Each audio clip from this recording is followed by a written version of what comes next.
This is a promised episode. I've had requests for this episode to be aired, and so I put a list together and we're going to go for it. We're going to talk today about wowing and delighting your customer. And I've touched on this several other podcasts, bits and pieces, but we wanted to gather them all together. If you've listened to our podcast number 90, we were talking about customer experience. We talk a lot about touch points in different places that our customers get to know us and get to see us. And that's what touch points are. So this is a follow-up episode to that episode number 90, talking about how to give your customers an amazing experience. That's what customers are looking for going into this new year. So without further ado, let's talk about how to keep customers coming back again and again. Let's go. Running a retail business doesn't have to be so hard. Welcome to the Creative Shop Talk podcast, the go-to podcast for creative shop owners, studio owners, and independent retailers. I'm your host, Wendy Batten, retail business coach and mentor.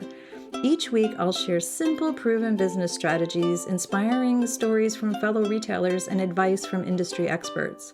Together, we're going to work to find the success you want from your retail business with more profits in your till and a little more joy in your life. Okay, friends, marketing is always the number one question. Everybody asks me, how do I get more customers in the door? How do we keep customers happy? What do we do to keep customers coming back again and again and spending? And I regularly share my marketing strategy for retail is called Foot Traffic Made Simple. It's 5 parts of marketing. It's attracting new customers. It's engaging them, nurturing them, serving them amazing products and services that you can, and wowing and delighting. So today we're going to deep dive a little bit into the wowing and delighting part of that 5-part framework, because man, we work hard to get our customers in the door. I know you do. I know, everybody's, out trying to get new customers, but we have to remember that once they walk across the threshold and they come into our shop, we don't look at them. I know we don't look at our customers as just a one of. We don't want to just look at them as a customer. We want to look at them as a customer for life. We want them to become part of our community. We want to build we want them championing our business forever and ever. Amen. That's what we want when we build our customer database, right? We want to wow and delight them so that they'll come back again. The value of a lifetime customer is different for everybody, but the value of a lifetime customer is something we really need to pay attention to. We really need to understand that we've worked so hard to get them to come in, and now it's our opportunity to keep them happy and keep them coming back for more and telling all their friends. We want them to become our raving fans. So I'm going to share a little bit of strategy today, ideas today, and open up some opportunities maybe for you to maybe share with us and continue the conversation over in our free group, which is called Rockstar Retailers on Facebook. And even here on the podcast, if you're listening on Apple Podcasts, leave us some comments and let us know how you're wowing and delighting. We want to really gather almost a database of this and ideas. So I'm going to share some ideas today from examples from some of my clients, some of my friends, some of the things that have wow and delighted me as a customer. And I hope you'll share some of yours too with us as we go along. What does that mean, wow and delight? And I think we hear it a lot, a lot of other, it kind of goes around, quite a bit. But what does that really mean? And when I think of that, and I shared this in episode number 90, and also I also did a podcast on creating a destination, and that as well is about wowing and making people want to come back again and again. And really, let's think about it, if you have to, in like very drawn out terms. It's like, what makes them leave with a smile? What makes customers almost, you can even think about Instagrammable moments. Not that everybody's on Instagram, but we don't have to ask our customers to snap a picture or share this experience. They just do because it's cool and unique and fun or interesting or makes them smile. And again, we all have different businesses.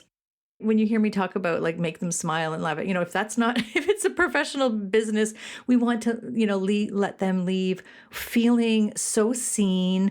We want them to feel part of our brand. We want them to go out into the world and tell people about our business without actually having to ask that, just by having them go out and spread our brand's joy, our brand's business everywhere. So it's when you think of it that way, and really to sum it down, a lot of people will just say, we want to make Instagrammable moments. So, we want to do things that makes them get their camera out, take a picture and share it with their friends. We want to have them leave with a smile and, again, getting in their car after they purchase from us, or if you've emailed or sent them a package. Even again, this goes to everything with our brand. So when we email, when we talk, and that's the touch points we talked about in episode number 90. So again, we want to build a community of regulars who love us and sing our praises. That's the whole goal of creating this wow and delight. And it's possible. I see it every day with lots of retailers. So we kind of think sometimes that we're already doing this. Like we think, okay, well, our staff is really trained and we have great products and our shop is fun. But I want you to take it to the next level. I want you to be super intentional.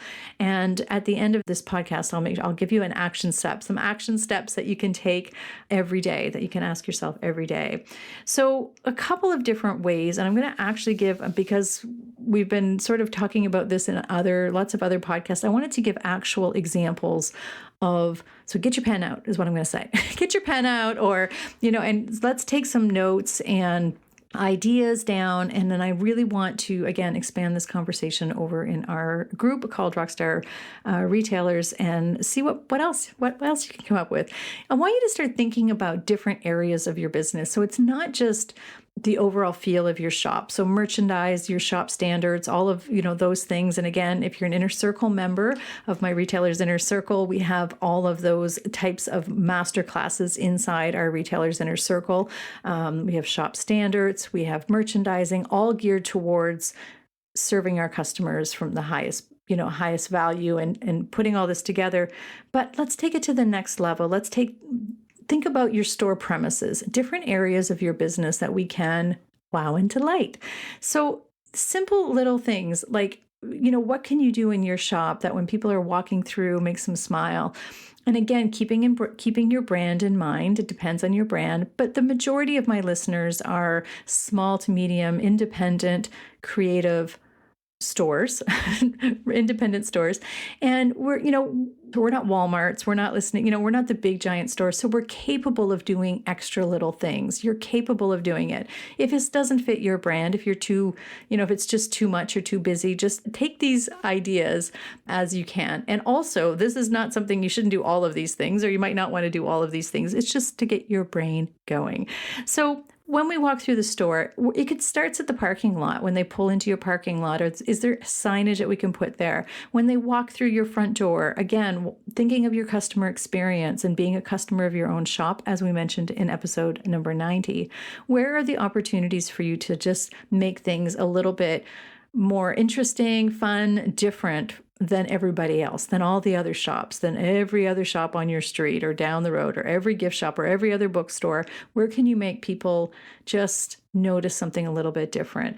So I have clients that, they'll put in the dressing rooms of clothing shops, they'll put clothing boutiques, something on the mirror. Can you put something to make them smile? We all want to smile when we're trying on clothes. A local store, to me, it's a fruit and vegetable stand.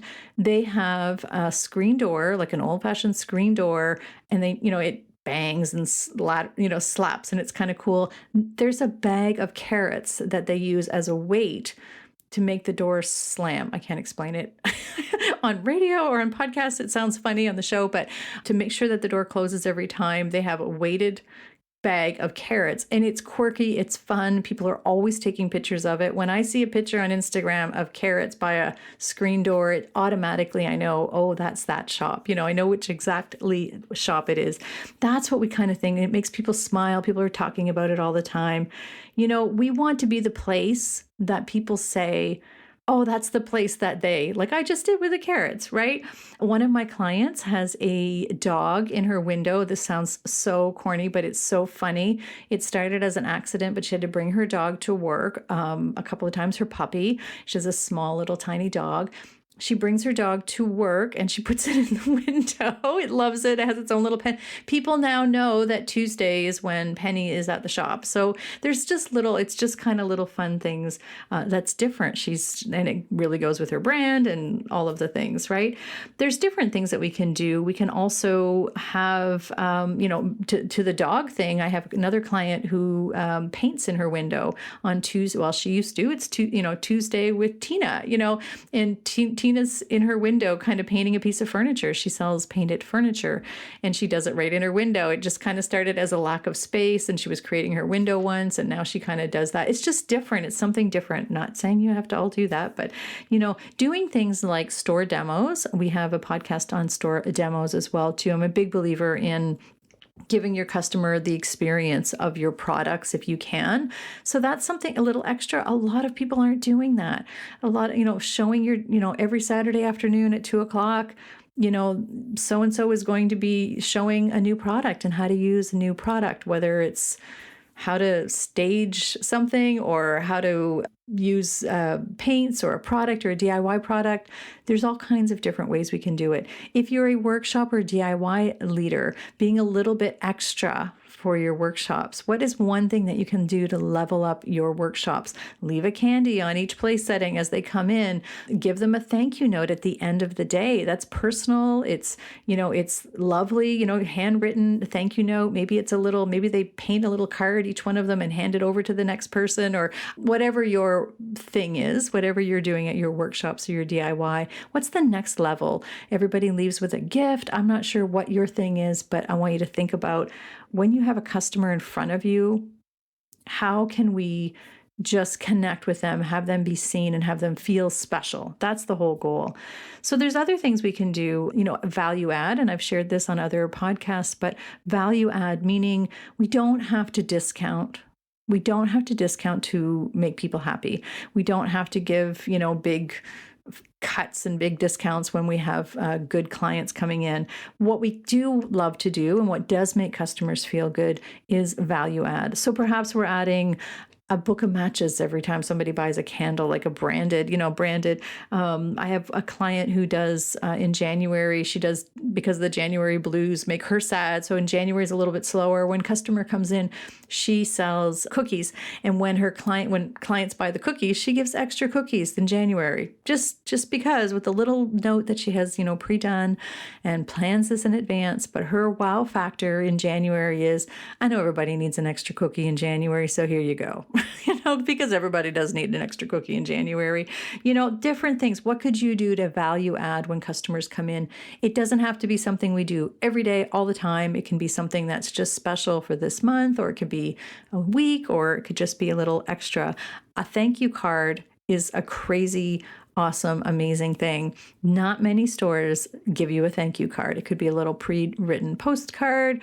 You just write thank you on it. I know I mentioned this in episode 90 as well too, but just personal touches to make people see and feel seen, right? And I've seen retailers give out stickers, extra little things. I have a client who gives out, she sells candles, a candle line. She's had the candle line make little tea lights for her with a little tag on it that says, thank you so much. I think it says something about you're the light or something along those lines, but it makes sense to her brand as well too. So what could you do to make just a little extra value add to make customers to stand out, to make customers see you and feel you and feel seen? Some old-fashioned services that are coming back. And I mean, I don't know if they've ever left a lot of places, but this is something that I've heard clients say before or I've heard my retailers say that clients are sort of kind of wowed and they're a little uncomfortable with this, but this really does make a difference. Introducing yourself to your clients. When you go to a nice restaurant, the chef comes out and, you're introduced to the chef. And then what do? You say, oh, I met the owner, all that kind of thing. If you have a social media presence, and you probably do if you're listening, if your shop is online all the time, people want to meet you. I'm sure there's some of you listening that have had the experience of, oh, I love your show. Or, if you're doing Facebook Live shows, or I love you. I love seeing you on Facebook, and I love seeing you on Instagram, and they feel like they know you. If you're doing your job right with marketing, they feel like they know you. So introduce yourself, ask them for their name, introduce yourself. It's old fashioned, but it's so nice. It's such a nice feeling. Again, if this goes with your brand, it is very professional as well too. When you're asked, somebody's ask you for their name. You say, "Oh, what's your name?" I'm Wendy. And it's so nice to meet you. And they're like, "Oh, I know, I follow you." That's professional. It's lovely. It's different. It's not happening at the shop next door. So if it makes sense for you, think about that. Again, thank you cards, giving shout outs to your clients using their names on social media. If they've sent you, you can run contests around that. I have lots of clients that have run contests around. Send us where you put your products or how you use our products or something along that lines. Or just shout out to your regulars if you see them on a Facebook Live or you see them or they send you an email and a post. Do a shout out. Just say, I just want to give a shout out to Carrie. She's so cool. And she painted this piece, or she's done this thing, or she's such a great supporter of local merchants, and whatever makes sense for your brand. But think about shouting out to your clients. It makes them feel good, especially if they're watching live. If you see your clients live, and I know a lot of you do this already and you do it so well, it does make customers feel seen and special. Having a customer of the week, I have seen that work really well. Again, kind of old fashioned, but not really. It's a really great going back to the roots, going back to making people feel seen. We're not all automated. We don't have to be all automated and kind of big and crazy. Putting some customers' names on your chalkboard, you don't have to put their full name. You could put Susan K, or anything like that. But if you put those on the board and then take a picture, people love that. They want to see their name up on the board, and customers of the week get a little shout out, they get a little thank you, ask them to come in and they'll get a little bonus, whatever you have. Being grateful for your clients and gratitude for, that's even another one I've seen lists. We're so grateful for such and such and so, and that is so powerful to your brand. It's so powerful to your customers, and it's so powerful to overall feeling of for other customers when they see that you appreciate your customers. It's a win-win. We call this the circle of awesomeness. You may have heard me chat about this before, and if you've taken any of my programs, the circle of awesomeness is literally that. It's customers coming into your shop, buying a product, having great success with your product, loving it, leaving happy, loving it. They go and they tell other people, or they come back, and then those people start the whole circle again. And picture it in a wheel. It just goes around and around. That's how we can grow our business with intention. It's how we can grow our business feeling good, because it does feel good to treat people good and to be appreciative of our clients, and not seeing them as just numbers coming through, and not just always chasing new customers. What are we doing with the customers we already have? And how are we inviting them to come back again and again? And how are we treating them? And what are we doing to make ourselves different? It's all of those marketing things we've been talking about, and we always talk about as a reminder, bringing it up to the top of the reminder poll today, because it's really, really important. Some of the other areas that we overlook is the data, I guess, that we have already in place for our clients. Don't underestimate the value of using the data that you have already in your POS system, in your referral programs, with your email list, wherever you're harboring and listing. And I hope you have your customer lists, because you can get a lot of information. Dig into those data. Dig into the data that they provide, dig into those stats, dig into those numbers. And again, this isn't, just about the numbers and the stats, but it might surprise and delight you to see, wow, so-and-so is, she spends a lot of money here, and this is our top 10 customers, and these people, haven't been in a while.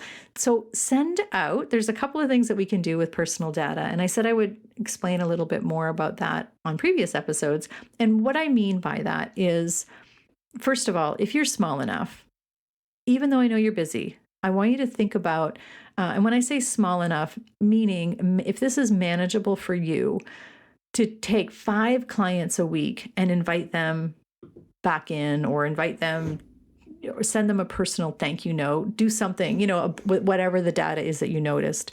Haven't been in a long time, Karen. Hope all is well. You know, don't, not guilting or shaming or anything like that. Did you know we have a whole new line of plants that we sell, or succulents, or whatever it is you do? Thinking about how to just truly have a conversation with those clients that are in all the time. Karen, so nice to see, so it was so nice to see you last Saturday when you came in. Our staff mentioned that, blah, blah, blah. And, we always love it when you come in. Hope you're having a great day. Thanks. I mean, think about that, the power of that type of email. This is not automated. This is you looking at your data, knowing that so-and-so came in and having the right information in front of you to just send off a quick email. And it really does matter. People love that. I mean, they're not getting that from their other stores, right?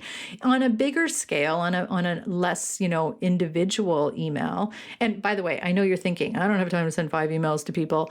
You know what? We can make the time. If you make that part of your marketing practice and you make it a part of, maybe it's once a month you do something like that, really digging into your data and you're, looking at that program you have, you paid for those referral programs and you paid for all those things. Noticing who your top clients are, doing something special for them, having merchandise, sending Susan that email that says, Susan, we so appreciate you. We appreciate your loyalty to our business. And, when you come in next time, we have an apron, a t-shirt, a book, I don't know, whatever it is, especially if you can make it merch, if you can make it one of your shop, a mug for you. The power of even having a free mug with your logo on it to your top clients is probably kind of cool. I know that there's a lot of people, I don't know who they are, but I've seen, nobody wants your logo on, nobody wants your merch. That's kind of not true. I see the opposite in retail a lot. I have a lot of clients that have, promoted their merch for sale and it sells like hotcakes. It's all how you present your brand. If your brand is cool and they love you and they want to be part of it, they're going to want the mug, they're going to want the t-shirt, they're going to want the thing. T-shirts are weird though, let me tell you, unless you have them picking out their own size. But if you're a DIY studio owner and you have a lot of workshops, giving some of your regular workshop attendees an apron that's their own apron, maybe the same one you give at your workshops that they wear. And, I don't know, you have to know your own business and know what's happening there, but there's a lot of power in that. There's a lot of power in knowing your customers and what they would love to do. So think about using your referral programs, think about using your POS system, think about using your email. Again, dig into that data. What could you go look for? And again, it's your top clients, ones who haven't been in a while, ones, invite them back in, customers who, your top, who bought the most paint, who bought, who's your top candle buyer, and send them, a package of free candles and something along those lines. If you have the data and you keep track of that with your POS system, which I hope you are, that is magic. It can be really, really cool for you and your clients. So it's really a win-win situation for them, and it's a win-win for you as well too. What I also wanted to mention, and I wanted to remind you, is we don't just have clients externally, right? We don't just have clients that are the ones coming in the door. For your brand and to make your brand successful, I want to remind you that you have internal clients as well. Think about your team, think about your vendors, think about your suppliers to an extent, depending on your relationship with your suppliers. That same level of professionalism or whatever, in all of the ways that you're presenting your brand, how does that come across with those people? If you're super witty, fun, whatever, do that with your vendors and your emails and your invoices and all of the things, all of the touch points that you put out to the public and that are forward facing. Remember to make sure that they still happen behind the scenes with your internal customers, your internal people, the networks that you have, your coworkers, all of the people that are involved in your business. That really matters. And it sounds, like you're like, what's that got to do with anything? But you continue to become the go-to. You continue to live your brand and your integrity of your brand.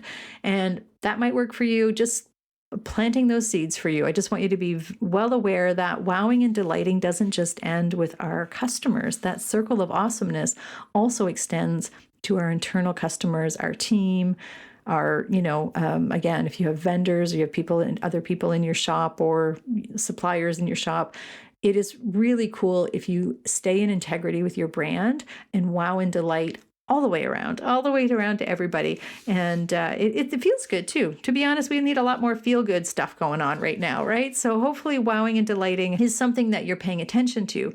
So I said at the beginning of this podcast that I was going to give you an action step and something that you can do to implement this without just spinning around wondering if you're doing enough or whatever.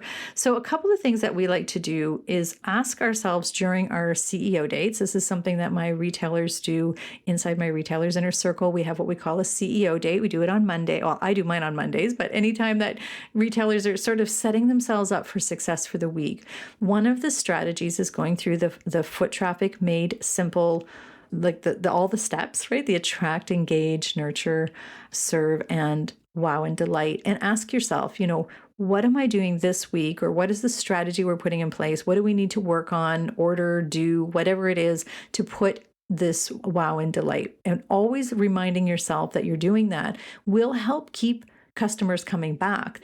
That is the thing, right? So, we put attract strategies because we want to get all the new people in place. We're out doing Facebook ads and we're out, on radio and billboards and doing all kinds of things to attract new customers, but being just as intentional about wowing and delighting and the other steps as well is important as well.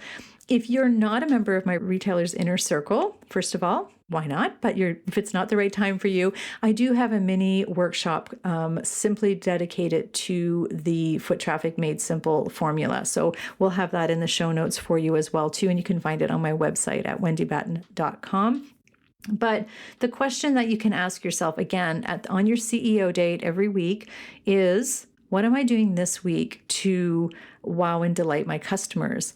And also every day, every morning, when you're getting ready for your work day, one of the things I always go through my calendar, and a lot of my retailers do this as well too. What am I doing today to wow and delight my customers?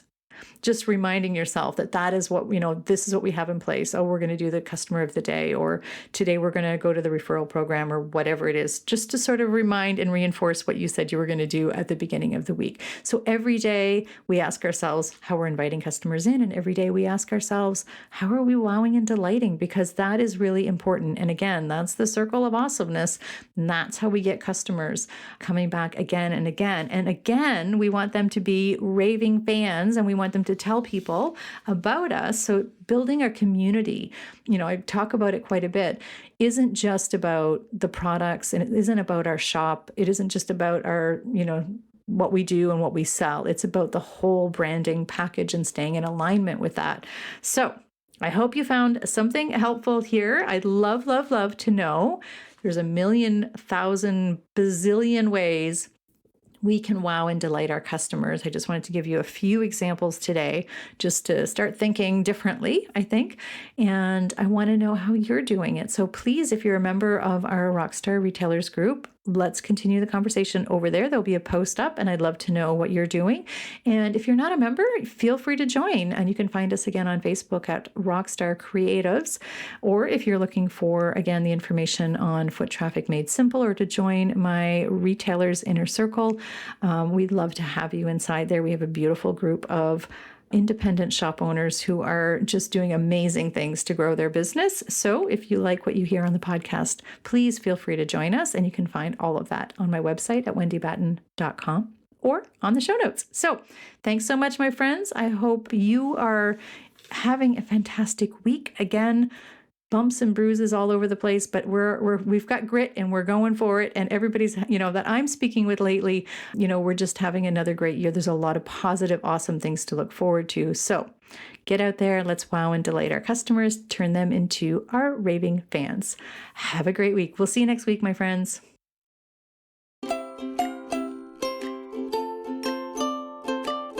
Well, that's it for this week's episode of the Creative Shop Talk podcast. I'm so glad that you were here to join us this week, and I hope you found value in what we're sharing here. I want to remind you that our website has all of the show notes. You can find it at wendybatten.com/podcast. Everything that you need to hear about today's podcast is there. Also an opportunity if you need to reach out to me. If I can support you in any way whatsoever, please feel free to reach out. Make sure you join our Rockstar Creatives Facebook group. We will continue the conversation over there weekly. So thanks for joining us. Please leave a review, subscribe if you can, and never miss an episode. We hope to see you back here again next week. Thanks, my friend. Have a great week.